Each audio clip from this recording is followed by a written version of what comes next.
In a small town filled with cobblestone streets and colorful rooftops, there was a quaint workshop at the edge of the city. This workshop belonged to Professor Winkle, a kind and brilliant inventor. Inside the workshop, shelves were stacked high with gears, wires, and gadgets of every kind. Among all the professor's creations, one stood out, a little robot named Tinker. Tinker was no ordinary robot. He had shiny silver arms, a round head with glowing blue eyes, and an antenna that wiggled whenever he was curious or excited. But despite all his incredible abilities, like fixing broken machines and solving complicated puzzles, Tinker often felt something was missing. One evening, as rain tapped against the windows, Tinker approached the professor, who was busy soldering a new invention. "Professor," Tinker said in his soft mechanical voice, "can I ask you something?" The professor set down his tools and smiled. "Of course, Tinker. What's on your mind?" "I see you laugh, cry, and care for the people in town," Tinker began. "You have something I don't, a heart. I want one too. Can you build me a heart?" The professor's face softened. He placed a hand on Tinker's metallic shoulder. "Oh, my dear Tinker. A heart isn't something I can build for you. It's something you must grow yourself. A heart is not made of gears or circuits. It's made of the kindness and love you give to others." Tinker's antenna tilted in confusion. "How do I grow a heart?" The professor handed Tinker a map and said, "Follow this path to the Valley of Echoes.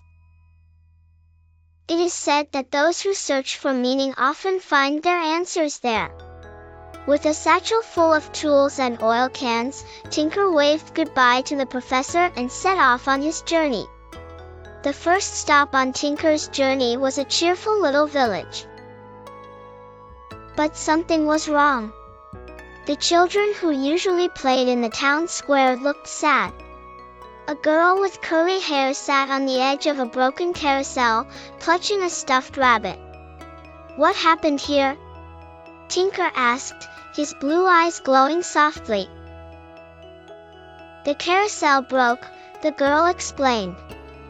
"It doesn't spin, and the music won't play. It was my favorite thing in the world."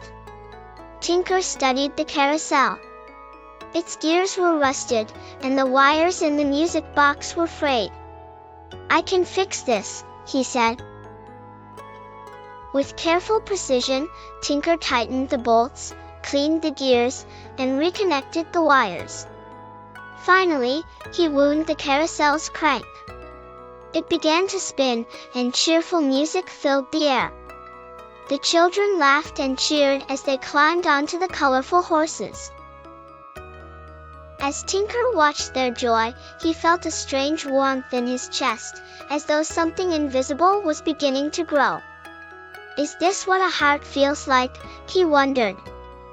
Farther down the road, Tinker entered a dense forest. As he walked, he heard a faint whimper. Following the sound, he found a small fox trapped under a fallen tree branch. The fox's fur was muddy, and its paw was caught. "Please help me," the fox pleaded. Tinker knelt beside the fox.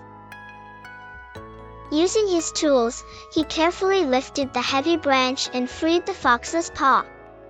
The fox limped a few steps, then turned back to Tinker. "Thank you," said the fox. "You're different from the machines I've seen before. Most don't care about creatures like me." "I'm looking for a heart," Tinker explained. "Have you seen one?" The fox tilted its head. "I haven't seen a heart, but if I had one, I'd give it to you. You've already shown me kindness." Tinker smiled and continued his journey. Eventually, Tinker reached a gloomy village shrouded in mist. The villagers were afraid of a shadow beast that roamed the area, stealing their lanterns and plunging the town into darkness. Tinker wasn't afraid. "I'll help you," he told the villagers. That night, Tinker followed the flickering shadows until he found the beast. It was a towering figure with glowing yellow eyes, but as Tinker approached, he realized it wasn't a beast at all. It was an old robot, rusted and broken, scavenging for light to recharge itself.